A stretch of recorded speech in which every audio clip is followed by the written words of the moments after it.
What follows is the second part of Lecture 4, in which we'll look at some of the very scant evidence that we have for landscape painting of the Tang period.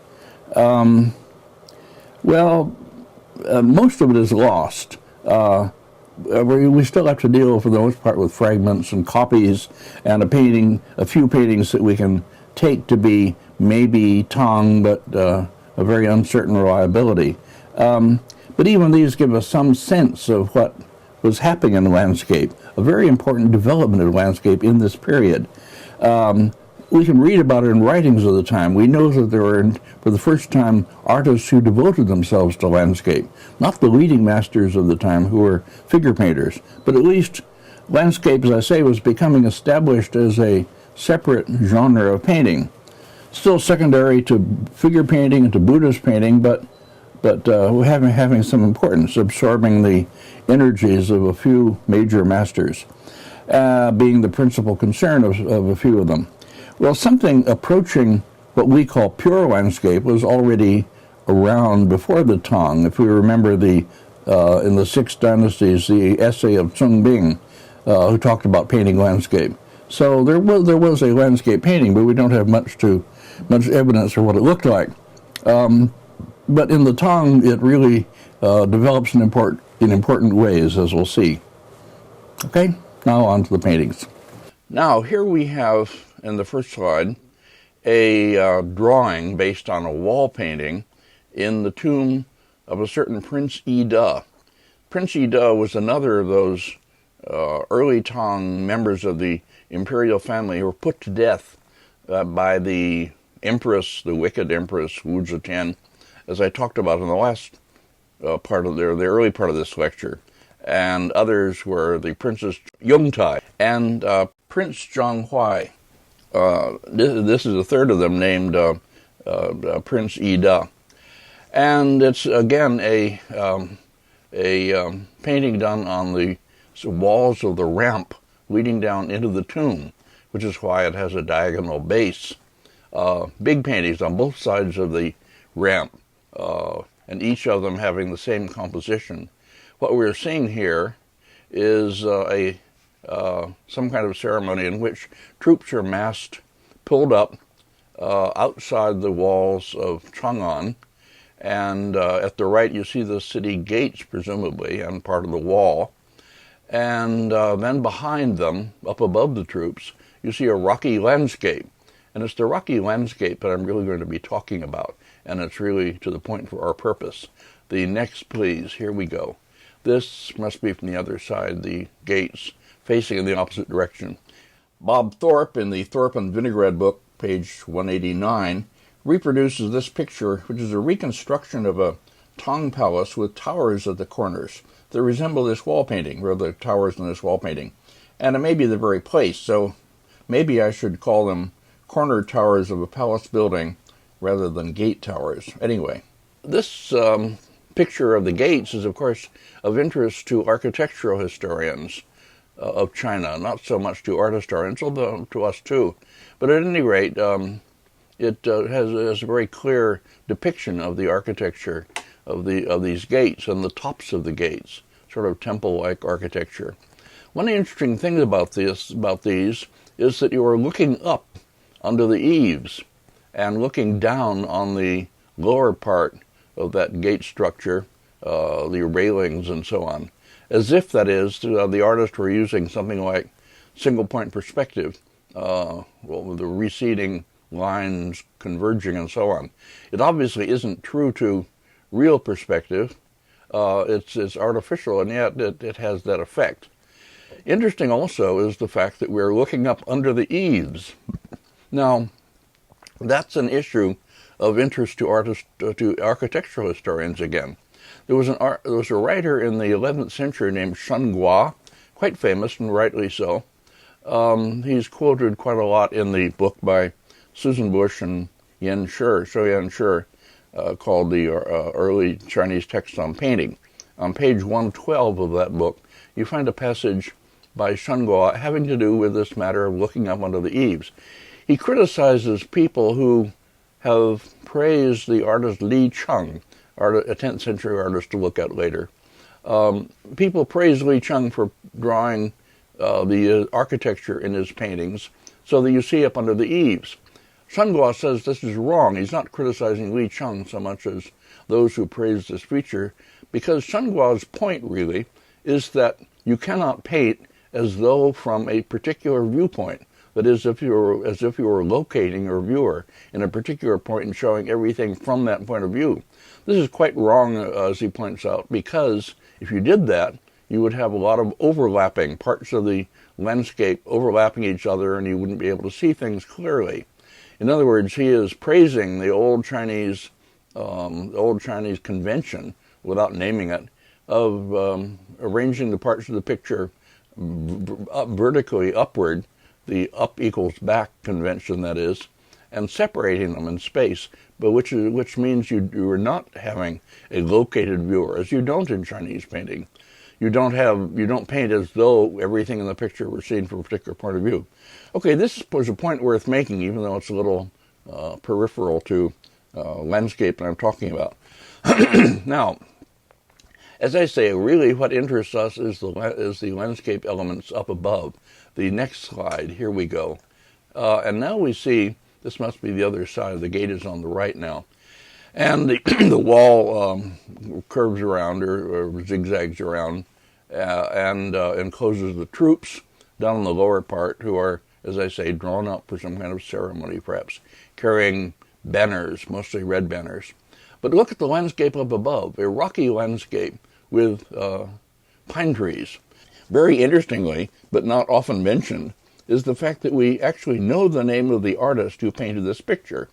His name, which is written on it, is Chang Bian, and he's recorded as a follower of the much more famous painter Li Shun, and we'll talk about later, an early Tang painter who specialized in landscapes with blue and green color.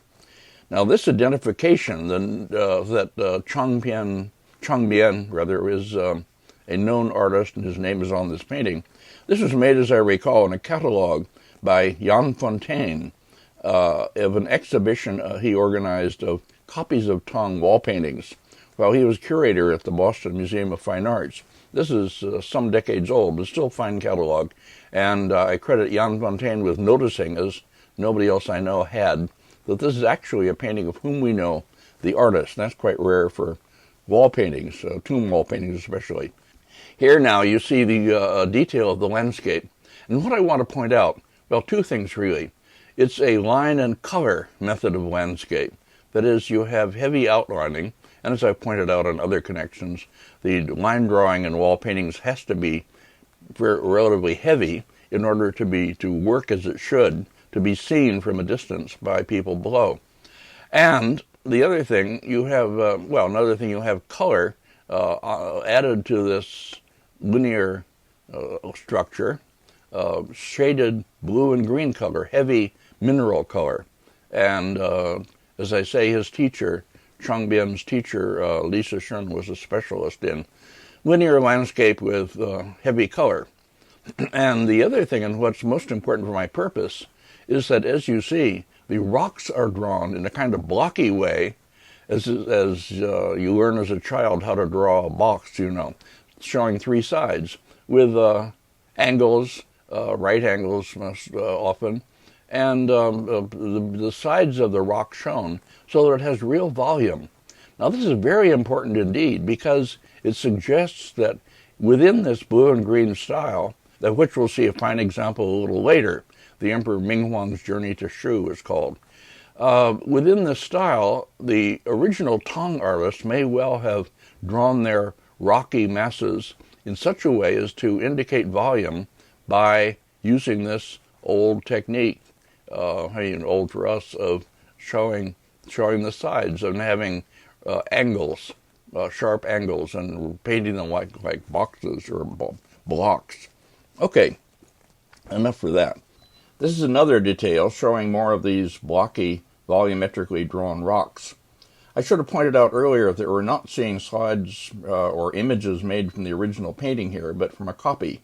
We didn't have access to the original. The next, please. But The same feature of style, that is the drawing of rocks as three-sided block-like forms, can be seen in other original Tang designs. Here, a stone engraving in one of the imperial tombs. I think Princess Yongtai's, but I'm not sure. Anyway, it's the same kind. It's just what we see is some kind of rocky knoll or outcropping with grass growing from it. I would guess, in other words, that when we see a landscape like the Emperor Minghuang's Journey to Shu, as we will in a little bit, which is a copy after a Tang painting, if we knew the original might be more like this. In other words, have blocky, rocky masses instead of the flat ones as they are now. In other words, the copyists failed to transmit this feature of the original. Okay, going on now. Now getting on with another genuine example of Tang landscape. This is a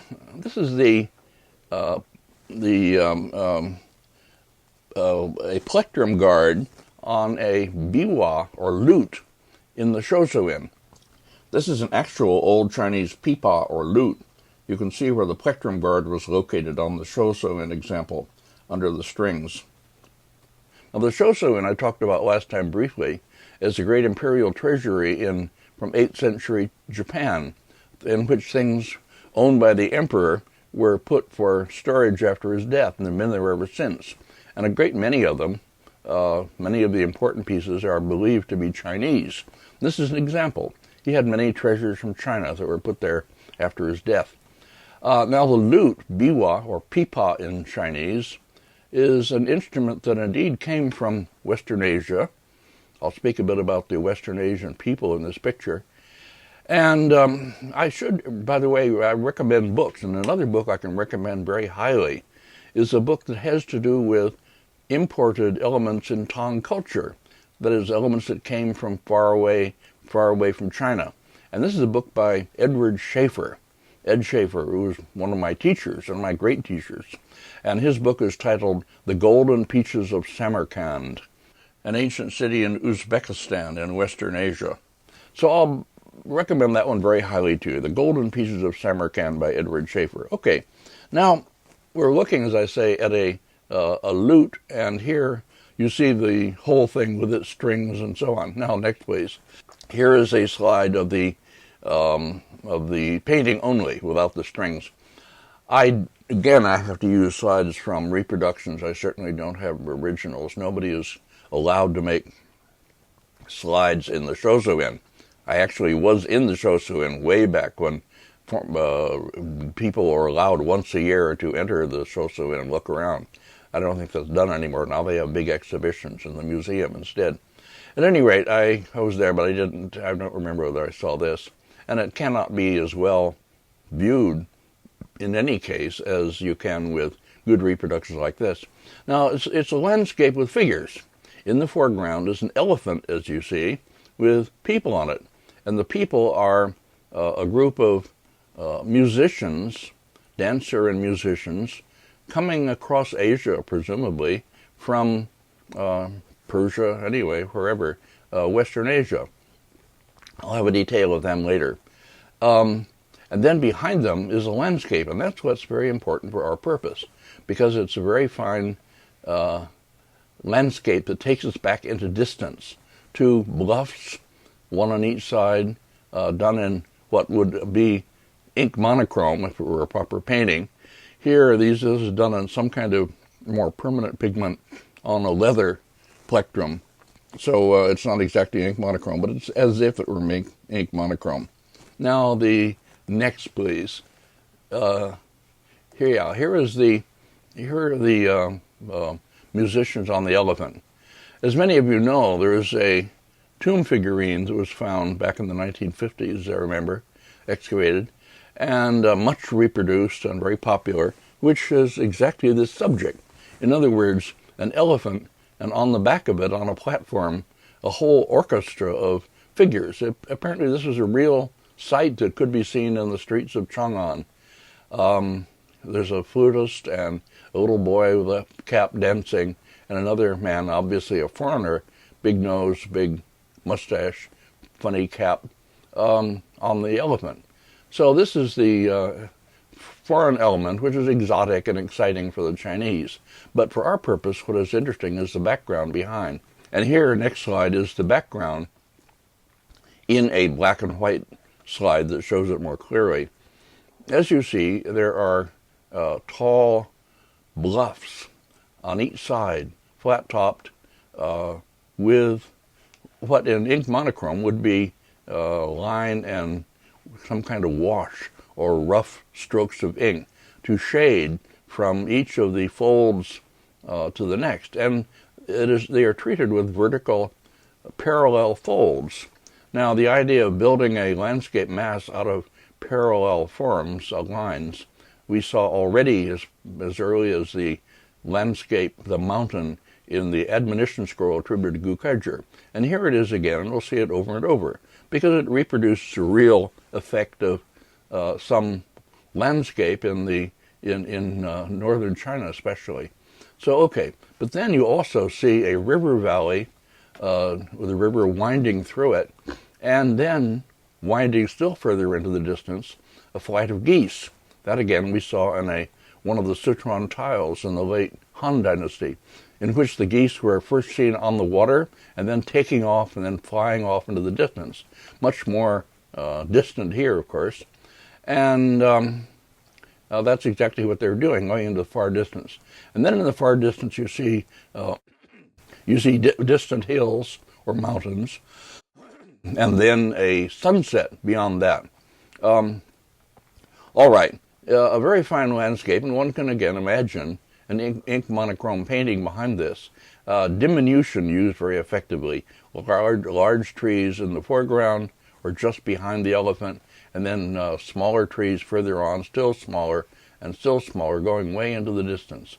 Okay, very effectively drawing the viewer back into the far distance. Okay, there's also, in this period, as you can see, with the sunset and so on, that Tang artists seem to have been interested in things like weather and time of day in their landscapes. We know this also from written records. Okay, another feature of Tang landscape. Now then, next please. This is a very famous painting, and it's loosely associated with two artists, actually, of the early Tang, named Li Sishun and his son Li Jiaodao, the two Lis. They're sometimes called in China, in Chinese writings. Li Sishun, 651 to 716, and his son Li Jiaodao, circa AD 675 to 741. In other words, 7th into early 8th century artists. There were more conservative landscapists of their time, major conservative landscapists, I mean. They served in the court as court artists.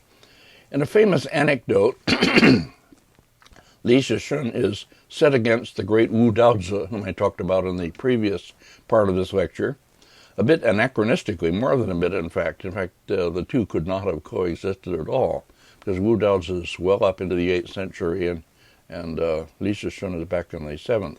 But in this story, which is told in a later Tang text, 9th century book, both of them are commanded by the emperor to paint the scenery of a certain place in Sichuan, southwest China, on the palace walls after making a trip there.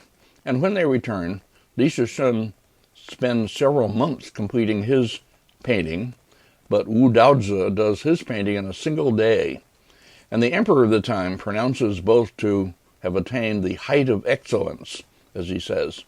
So, in other words, the painstaking style, as you see here, and the quicker and sketchier style, as Wu Daozi is supposed to have done it, or actually did do it apparently, from text, coexisted in the Tang Dynasty, and both were appreciated. So we have a very wide range of possible ways of rendering landscape. The two Lis, to whom this painting is loosely associated with whom, seem to have codified a type of landscape that had been developing for centuries before. We saw an earlier form of it actually in the Nymph of the Law River scrolls, that is, line and color, line and heavy blue-green color.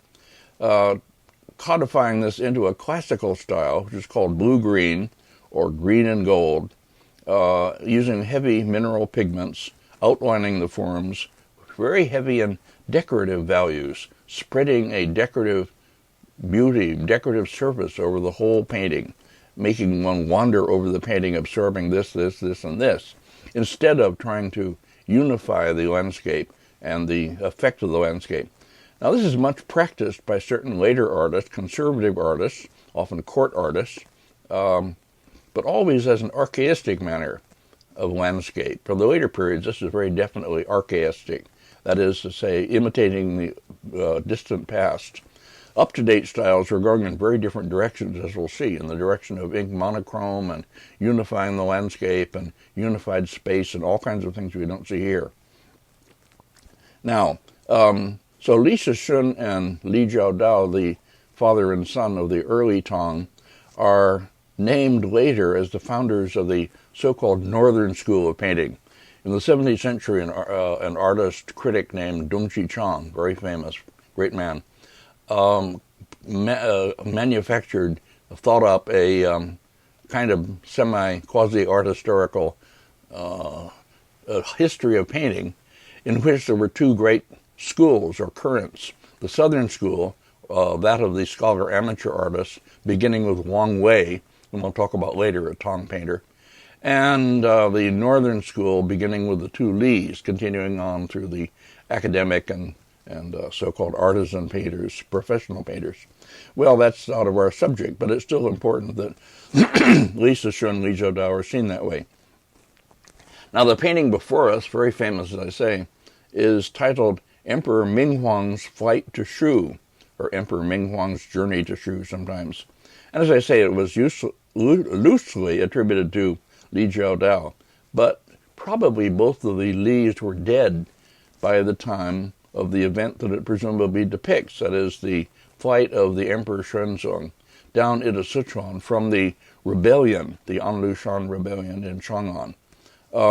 So it's actually by some follower of theirs, the original is, that is. And this is probably a Sung copy. I would guess that it is something like 11th century. Anyway, maybe early Sung. My friend, colleague, Li, wrote a long article naming, dating it to the early Sung.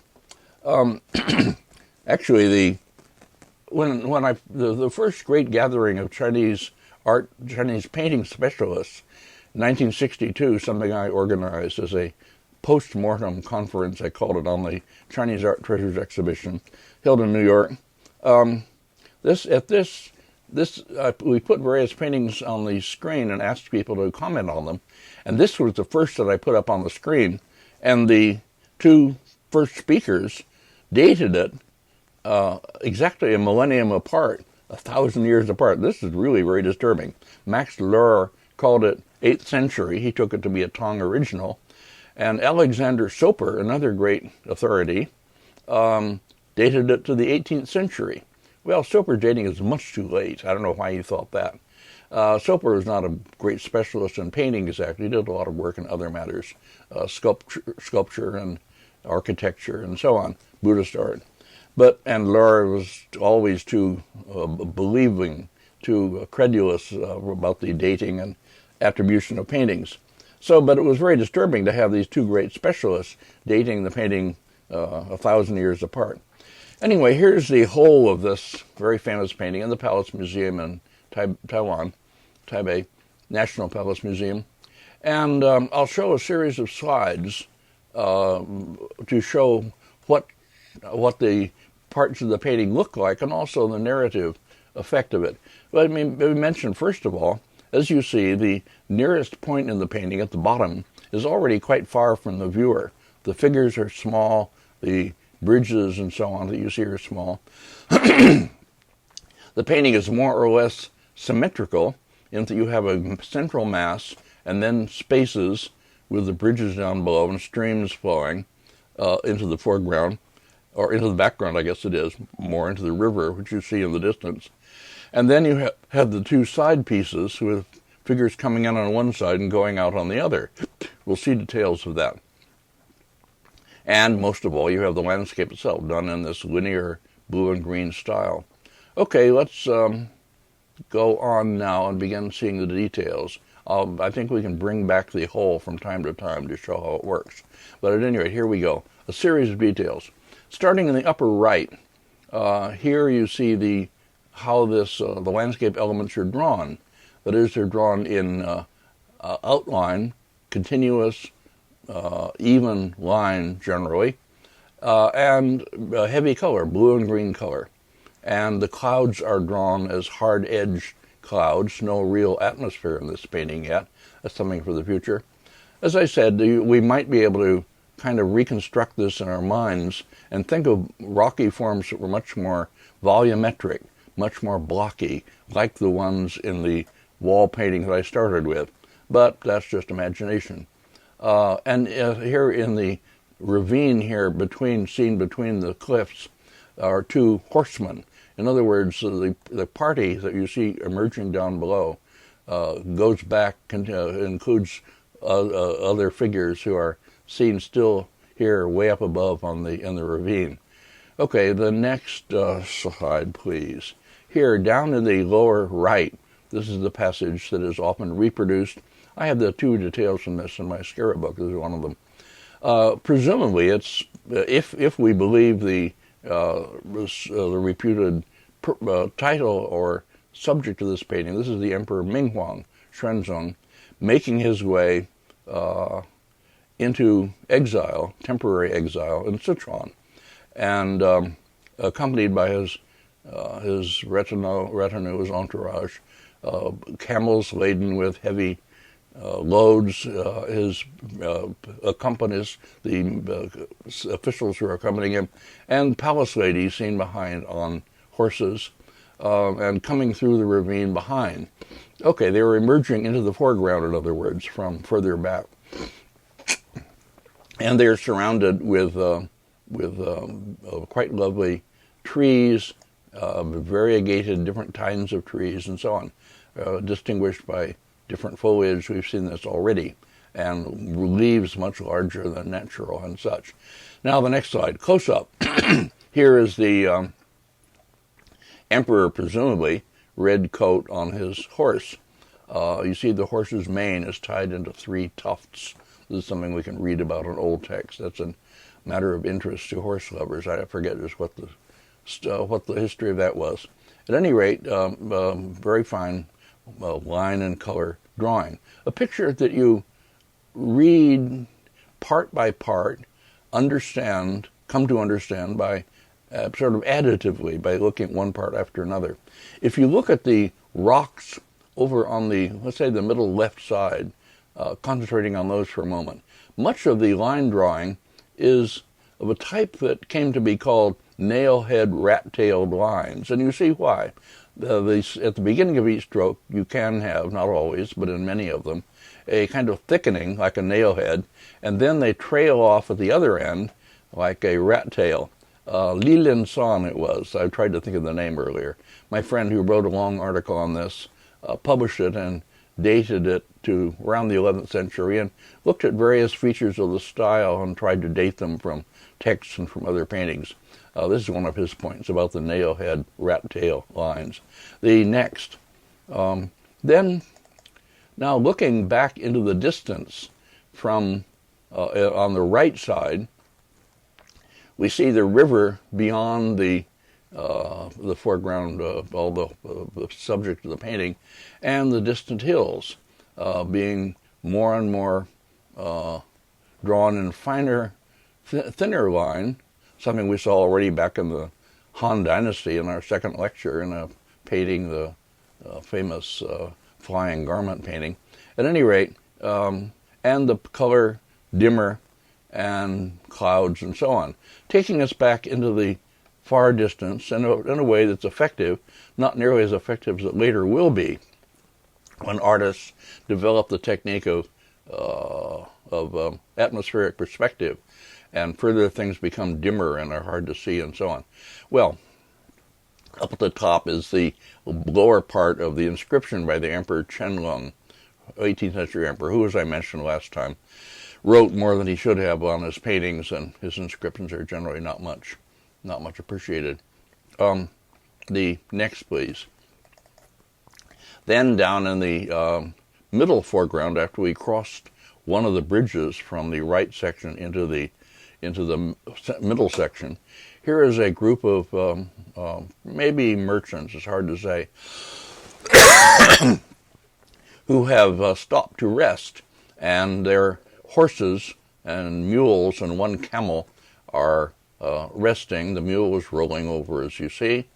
They've unloaded their these large loads of whatever it is they're carrying on them, and they're sitting around relaxing under the trees. So it's a bit of sort of anecdotal material. So the picture also is three-part in the sense that it can be seen as entering, resting, and going out here. And again, you see all the different kinds of trees, pine trees and other. And again, you see the drawing of the rocks and cliffs in line and color in the rushing stream. Okay, next please. Here's a detail of the figure just to show they are drawn too in fine line and color. Very, well, it's a picture that you could call anecdotal if you want to, in that you could write all sorts of stories about what is happening in it. And again, you see in the rock here at the middle right, this nail-head, rat-tailed line, this kind of drawing. And the activity of the camel and the rolling mule and the figures and so on all make a very entertaining kind of painting. And a painting with details, the saddles, things like that are carefully drawn so you can learn something from the painting. The next, please. Then, up above this part, in the center, we see this passage of the central mountains, nearer mountains down below and further mountains above, the trees diminishing in size to achieve some sense of distance, and the clouds hard-edged, but not much real sense of space or distance. All of that comes later, but also all of that is a little antithetical to the blue and green style, which is not given to space and reproducing real optical experience in any way. That's something that comes later and is done very differently by later painters. In other words, this blue and green style and this whole manner is going to be, in the end, rejected by many of the great landscapists of the time as not really conducive to the kind of effects that they wanted to achieve. They thought it was beautiful and everything, but really rather childish and fairy tale-like, you might say. Now here, the left side of the painting, next slide, with the ravine between the two, the middle section and the left section. And again, a bridge down here in the lower right, going across a stream which flows into the distance and into the river, which you see in the far away. And here on the left, making their way from the foreground into the distance, is another party. Presumably it's one party, or maybe a series of different travelers. At any rate, people, mounted travelers with hats and with loads and so on. Now, the road to Shu, the road to down into Sichuan, down into the southwest, was very famous for being a very difficult road. In places, the road had to be built out from the cliffs on beams, wooden beams. There's a famous poem by Li Bai, if you will, great poet of the time, called the difficult road to Shu, something like that. And he describes exactly this, how the troubles you have making your way along this road. So this is part of the rigors and difficulties of the emperor's journey as you see it, as you saw it. Now here in the, let me see now, the next please. Yeah, here close up is the passage in the upper left where you see the road actually built out, supported by timbers around the cliffs. Are very dangerous because it could fall away and so on. You can see also here that there's a kind of a sunset effect, not really consistently achieved. It's certainly not a painting that is lit consistently from any point, but here's an effect at least, which may well have been more striking and believable in the original. As I say, the copy only catches some of the qualities of the original. on the underside of this great slanting cliff, which you see in the upper left, and heavy edge cloud and so on. Okay, that's all for that painting. I think it's all I want to say about that painting. A number of other paintings are also ascribed to Li Zheshun and Li Jiaodao, but I think they're all later and of really very problematic relationship to these artists, so I'm not really showing those. There's one of them, a painting with pine trees and palace buildings that's reproduced in the 3,000 Years book, figure 58. I don't show that. Also, there are several other versions of this composition, the Emperor Minghuang's Journey to Shu. Max Lohr reproduces, I think, two of them and takes them much more seriously than I would. I don't take them seriously. I think they're later, much more mannered, and so on. So much for that composition, which is a very important composition for our purpose, because it preserves a lot of a certain kind of Tang landscape painting. Next, please. This I put on a bit apologetically. It represents a line of investigation I never followed up. I meant to, but never did. I offer it to anyone else who wants it. This is actually a painting by Lang Shining, or Giuseppe Castiglione, a Jesuit priest in China in the 18th century, who served in the court. This painting is reproduced as his work. I believe it is. I've never seen it in the original. In, book, Qingdai Gongting Huihua, Qing court painting, something like that. 2 volumes by, anyway, never mind. It's reproduced as his work, and the title of it is Sunrise Over the Sea. Now, this is the title of a very famous painting, recorded painting by Li Zheshun. As I remember, this is from memory, and I have to, as I say, be a bit apologetic about this. But it doesn't look like anything that Giuseppe Castiglione is going to do on his own. I think he's copying something. And I would hazard a guess that what Castiglione was copying was some paintings that was then in the imperial collection, a hand scroll presumably, which somehow transmitted this old design of Li Zheshun, ascribed to Li Zheshun, with a sunrise actually here in the far distance, and with clouds over the water, and with waves on the water, and with clouds up above. Somehow I can imagine a copy, at least, of a Tang painting that was seen by Castiglione and copied. It's not a common title or a common subject for a painting. It's rather quite uncommon. So I don't think that Castiglione simply thought it out by himself. Nobody has suggested this, as I say, but it's just an idea of mine, which somebody else can follow up. Maybe the Li Zheshun copy is still somewhere in the palace or Palace Museum or Liaoning or somewhere. There's still lots of undiscovered old paintings that are not genuine, but still important as copies that need to be worked on. Okay, I go on to a much more important painting. That's just a sort of a personal, whatever, notion of mine. Now here we have a painting attributed to an artist named Zhang Ziqian.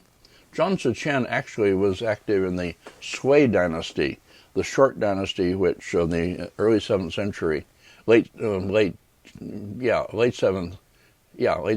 century. I mean, no, 618.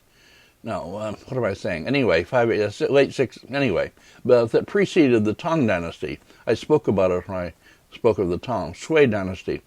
Actually, this is again a Sung copy of an early landscape. Tang may be and conceivably associated with Zhang Ziqian, and it's titled Roaming in Spring, or Travelers in Spring, a spring outing, something like that. Yo Chun to Traveling in Spring. In the first lecture, I showed a slide, by the way, with the then director of the Palace Museum and myself and others in the reception room in the palace, and we were looking at a scroll, and I said it was the Zhang Ziqian, but actually it was obviously a reproduction. He was presenting us with a reproduction scroll. They wouldn't have the original out like that. They wouldn't allow a foreigner to handle it and so on. So I'm just correcting that small point. But anyway, we were able to see the painting and make lots of details, so I can show details of it. It's a painting with it's again something that probably preserves an old composition, and it very definitely belongs to this mode of blue and green, and outlined forms, and hard-edged clouds, and so on. Waves drawn on the water. Lots of things happening in the scroll. A painting that you move around and enjoy part by part. There is a continuous ground plane, you might say, going back into distance, but it's not really carried out all the way. The mountains and trees, you see, also are diminished as you go back, but not systematically, not all the way into depth. They go back for a certain point, and then suddenly, you break up here in the middle, upper middle. You suddenly break and go back to far distant hills and very small trees and so on. So basically, it's mostly foreground, and again, the nearest objects in it, the horsemen and trees down at the bottom of the composition, are quite a long way from us. So it's again a scene viewed from far away. It's kind of symmetrical, although there's some more diagonal emphasis here with the river receding. Two banks of the stream, one obviously much heavier than the other. At any rate, it's like Ming Huang's journey in that it still spreads all the interesting parts of the painting all over, and you look at it part by part.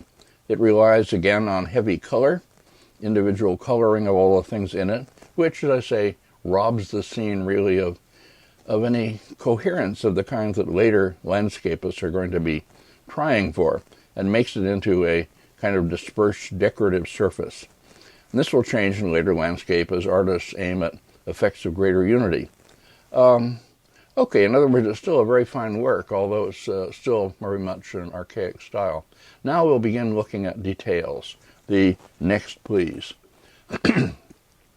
These are actual slides made from the original, so they're going to be darker and varying in color and so on.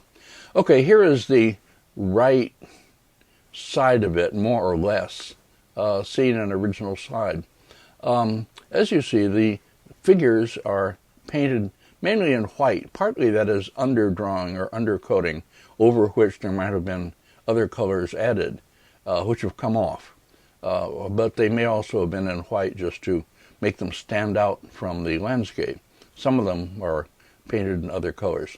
And it's a landscape that's dotted not only with decorative trees and rocks, but also with architectural bits. A red bridge here, a temple seen in the upper right here, and over to the left of it a villa of some kind, and figures on horseback moving through the landscape, and figures crossing the river in a boat. Okay, the next, please. And here, the passage that takes you back at a distance. That's a big seal of Qing Emperor Zhao Qing on the upper part. Imperial seals tended to be large, as I've said. And you see here this, well, sort of half-hearted attempt at diminution. It works all right, but it's not like it eventually will be. The trees become smaller, but suddenly the trees pretty much keep their size and shape and level of detail into the far middle distance. And then beyond that, suddenly you break and have hills with trees in the far distance. Okay, the next, please. Now closer up. And here you see the mounted figures and travelers, the people enjoying the springtime, the flowering trees, the bridge, the heavy colored rocks, and the architecture, which I'll have details in a bit, the temple and the villa or somebody's residence anyway, and so on. Now here closer up is another passage, and you see the heavy mineral colors that are used on this. Fortunately, it's well preserved. It hasn't deteriorated in the way one of the Law River scrolls had deteriorated because of chemical action with the silk. That happens only sometimes, fortunately. And here the rich color has been pretty well preserved. Here we see what seems to be a shrine of some kind or small temple in the hills with the entrance to it open, a door open, and then you can look partly into the building, done in red. standing out very strongly in the middle of the landscape. Hard-edged clouds again, as in the Emperor Ming Huang's journey. The next, please. And here, to the left of that, across a bridge, carefully drawn with red railing, and then you see the entrance to what seems to be someone's retirement house, or maybe just anyway, a house and a villa in the hills. And then you have a stream running down and a little waterfall and so on. All full of color, full of life, charmingly drawn, enjoyable. Next. Here, close up, you see what's called the rocks are done. They're not completely outlined. The base of them is usually set in the earth and so on. And you have the convention of repeated outlines going back, carrying the eye back over a earth surface and shading in color from one of these outlines to the next. Fairly heavy outlines, in some cases lighter in others. But at any rate, it's still very much the blue and green style. The next, please.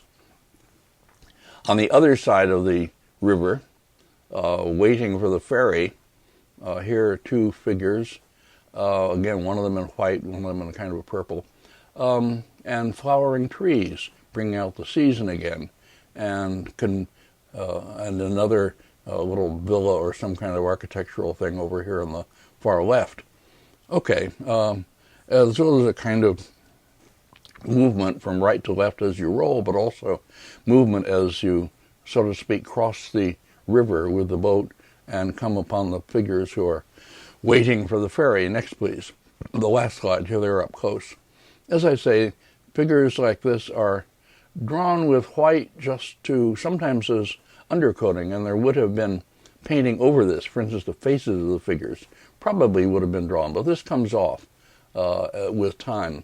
And then you can see the dotted colors of the trees. The one on the upper left with red blossoms, the one down below yellow or maybe leaves, and so forth. Anyway, full of beautiful detail, full of decorative detail, and so forth. Still a fine work. Well, all these are qualities that will disappear from landscape in the next few centuries, which has much more serious purposes than entertainment, which is largely what this one gives us. Here on the screen now is a rubbing from ink rubbing from an engraved stone, which is believed to transmit the design of a great master of the Tang Dynasty named Wang Wei. So I'll put this on, leave it on while I talk about Wang Wei, and then talk about it when the time comes. Wang Wei was one of the great poets of the Tang, as many of you know, along with Li Bo and Du Fu and so forth. One of the major ones who was active in the best period of the Tang in the 8th century. Wang Wei's dates being 699 to 759. And he established his villa at a place called Wangchuan, south of the capital, Chang'an. He lived through the rebellion, the Anlushan rebellion. He was forced to take office under Anlushan, and he suffered for this after the reestablishment of Tang rule. He painted, among his most famous works were a series of paintings of his Wangchuan villa and its surroundings, which were wall paintings, and then they were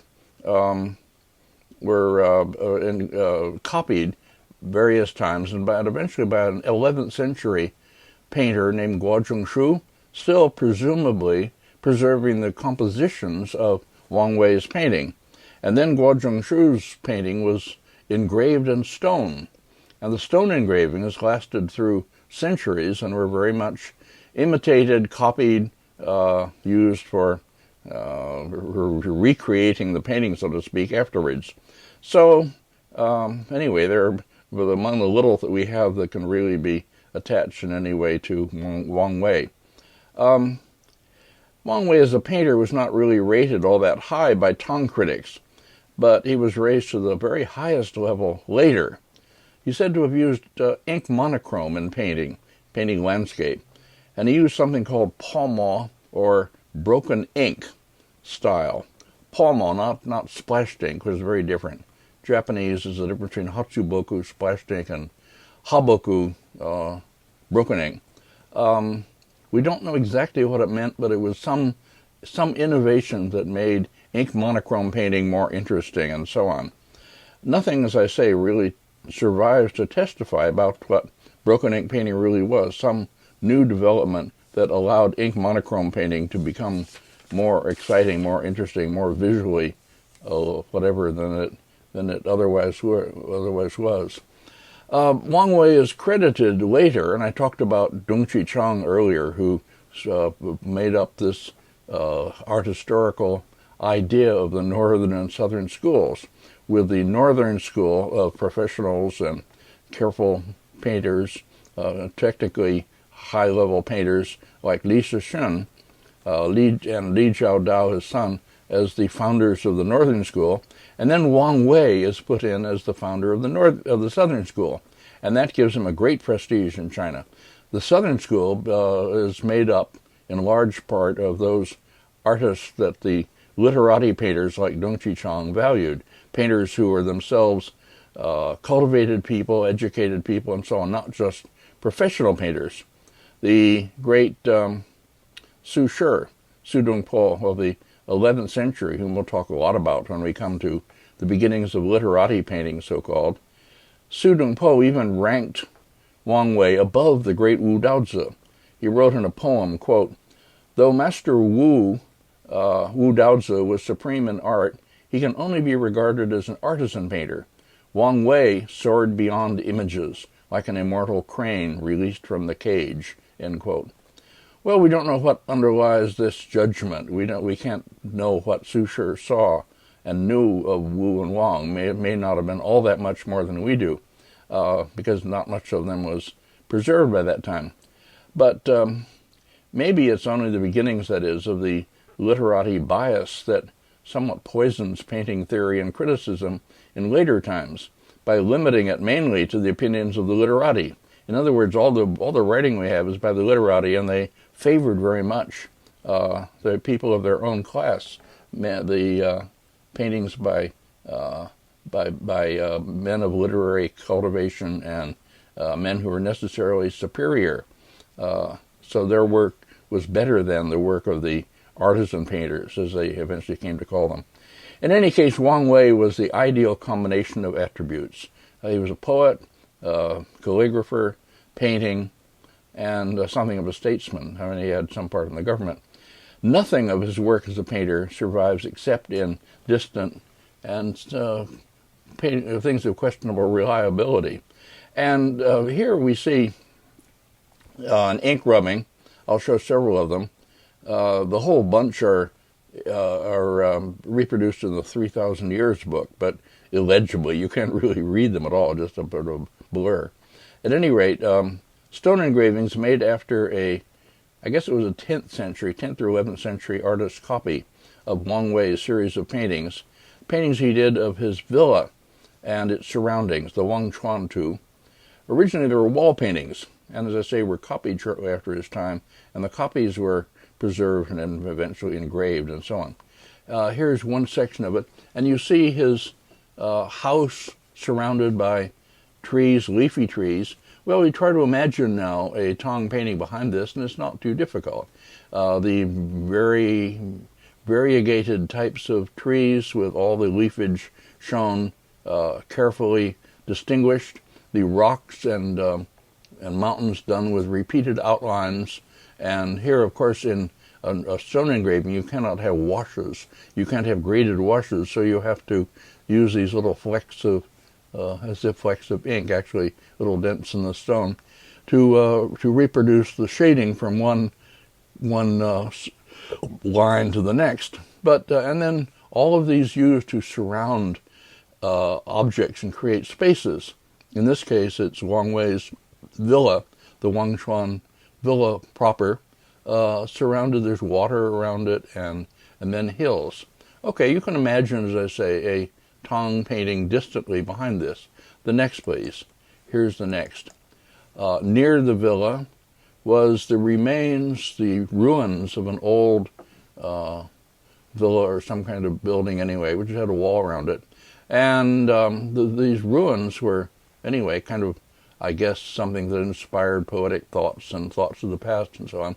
So they appear always in the Wang Wei's painting of the surroundings of his Wangchuan villa, and distinguish this kind of scroll, which we see, as I say, many times. Otherwise, again, a row of a ridge at the right with repeated outlines and shading from one to another, and then many, many trees of different kinds of foliage, and labels up above identifying the scenes. Let's see, the next, please.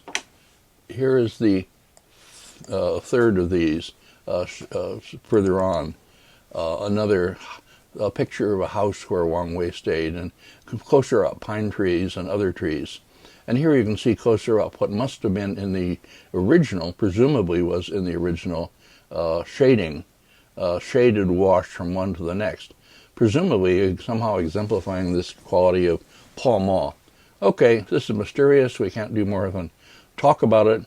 Here you see figures inside the house, by the way, so it's brought up closer and a bit more of the narrative or anecdotal. And the same way with the trees, large trees. Okay, then what else do we have to show of Wang Wei? Not very much. Here, next one. There are many, many, probably hundreds of copies from this series of compositions called the Wangchuan Tu. Some of them purporting to be Wang Wei's original. The Chinese are very free about making attributions even when they're obviously implausible. And some of them acknowledged as by later artists or attributed to Guo Zhengshu, who made the copy or whatever. At any rate, there, as I say, just lots and lots of these. My poor friend, close friend, and very much respected friend, Kohara Hironobu, had to write a whole book on Wang Wei, a whole book of reproductions and text on Wang Wei. He edited a series called Bunjinga Suihen on Wanrenhua, a literati painting, for a Tokyo publisher, Chuo Koronsha. There was one series of 10 volumes on Japanese Bunjinga and one on 10 volumes on Chinese Wanrenhua. And Kohara farmed out the other volumes, all to friends of his. I ended up writing one on 19th, 20th century painting. Dick Barnhart wrote one on Sung painting and so on, landscape. Poor Kohara, by farming out the best of them to others, was left with Wang Wei all for himself, and there wasn't really much to reproduce except these endless reproductions of scrolls attributed to him of the Wangchuan villa. He had a few other things, but there are not much. Anyway, it's a good book, but I don't envy him the task of having to write about Wang Wei. There's not much there. Here, next, please. Here's another of the another section, I think probably from Kohara's book, of another of these scrolls. And always they show the Wangchuan villa, the buildings itself, quite splendid, surrounded by a wall, and then to the left, the old remains of a nearby compound of some kind with a wall around it. Okay. Now, enough for that. Now here, next please. This, taken from a reproduction, I've never seen the original. This is called a painting, an album leaf painting attributed to Wang Wei, titled Boat on a Snowy River. And there's a piece of writing here in the upper right, probably meant for the Emperor Huizong. I've never seen this because it's in a lost mixed album, that is, an album made up of leaves by various artists, and it was in the Manchu Imperial Collection, and then it disappeared. It was reproduced in a reproduction book, and then it disappeared. So far as I know, it's never turned up. If anybody knows where it is, please write me. Please tell me. And it's reproduced in Suren's book and in Sullivan's book and various others. It's supposed to represent Wang Wei's graded wash technique and a snowy scene with boats on the river, and indeed what seems to be something of repeated outlines and shading. And if we believed it, it would be indeed valuable information on Wang Wei style, but there's no way to tell just how old it is or just how close to Wang Wei it is. We can't even see the painting. As I say, if anybody knows where it is, please tell me. The next, please. This one we can see, but it's not so, as far as I can tell, not so old or so important as some take it to be. This is attributed to Wang Wei, clearing after snowfall along the river. This is a section of a hand scroll in the Ogawa collection, a private collection in Kyoto, reproduced in Suren and Lure and others. Another version of it, by the way, which was handled by Luo Zhonyu, sold in Japan, is now in the Honolulu Academy of Arts. Same composition, different version. Many old paintings exist in several versions, copies. This was a painting that was much appreciated by this late Ming critic theorist named Dong Chi-chang, whom I've talked about. He copied it or used it, or a version of it, whether or not this is the same as the Ogawa painting is unclear, and took it as reflecting the real style of Wang Wei, and learned a lot from it. You can almost see beginnings of some Dong Chi-chang, if you know that artist, in this painting. My colleague Wen Fong wrote an article, a long article on it. He takes it much more seriously than I do also. It doesn't seem to me really earlier than late Ming in maybe after a Sung original. Not really so old, maybe when Dong Chi-chang saw it. At any rate, I don't take it as real evidence for the way Wang Wei painted. But let me insert here a brief look at how Dong Chi-chang made use of this painting, or another version of it, in his own works. Here beside the section of the Ogawa hand scroll is a section of a hand scroll that Dong Chi-chang painted in 1603, which he inscribes as being, quote, after Guo Zhongshu. But that early Sung artist, Guo Zhongshu, was believed to have followed Wang Wei, so he really means Wang Wei. And next, please. Here's the whole of the landscape that Dong Chi-chang painted, this time acknowledging it as in the manner of Wang Wei, in 1621. And next, please. Here's the upper part of that painting. The resemblance is really very close.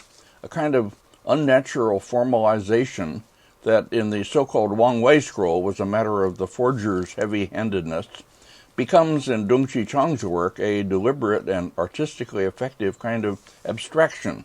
That's very interesting. Now, back to the works ascribed to Wang Wei. The next, please. Okay. Now, here's a Buddhist painting. I said I wasn't going to talk about Buddhist painting. What is this one doing here? Well, because it has landscapes in it, and we're talking about Tang landscape. We don't have much to show, so this is an important example. This is the so-called Hokke mandala. That's a Japanese term. It's a great and famous painting now in the Boston Museum of Fine Arts. It came from Japan. Some Japanese have claimed it as a Japanese painting, but most people still, I think, see it as Chinese, and 8th or 9th century in date. That is a real Tang painting, genuine Tang painting, in the Boston Museum of Fine Arts, as I say. And it represents the Buddha preaching his great sermon on the Vulture Peak, a story that comes from the Lotus Sutra, the most popular of the Buddhist sutras or texts in the Far East, or in East Asia, I should say, in which the historical Buddha, Shakyamuni, lays out the grand plan of the universe, according to Mahayana, the greater vehicle form of Buddhism. Well, that's all for Buddhism, which I'm not talking about. But what is important for us is that this great painting has on the sides, to the right and left of the Buddha, very dimly seen here, landscapes, because he is preaching the sermon outdoors on the Vulture Peak.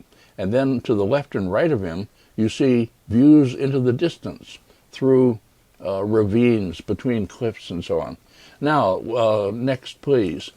The Boston Museum of Fine Arts in the old days actually made infrared photographs of these background landscapes, which are reproduced in an old folio of plates by the Boston Museum of Fine Arts. And these are of considerable value. They're just about invisible in the original, but with infrared photography, they come out fairly clearly. That is, as clearly as they can. They're not really highly well-organized landscapes, or at least they don't look that way, but you can see quite a lot in them.